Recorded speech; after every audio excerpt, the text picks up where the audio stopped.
নমস্কার সবাইকে। আমি আজকে আপনাদের সবাইকে পেয়ারা মাখা করে দেখাবো।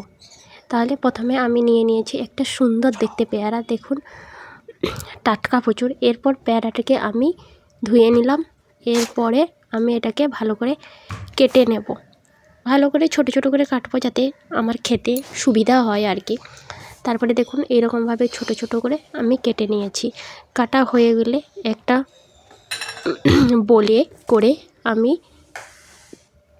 পেয়ারাগুলোকে নেব, আর সঙ্গে নেব ধনেপাতা আর দুটো কাঁচা লঙ্কা আর সামান্য একটু তেঁতুলটা দিলে জাস্ট খেতে টক টক ঝাল ঝাল অনেক ভালো লাগবে, ওই জন্য তেঁতুলটা দিলাম।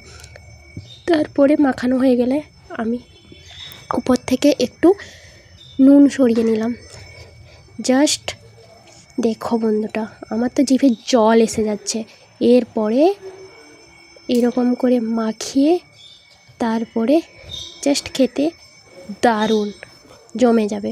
তো তোমরাও বাড়িতে বানিয়ে খেয়ে নাও, দেখো কত সুন্দর হয়েছে।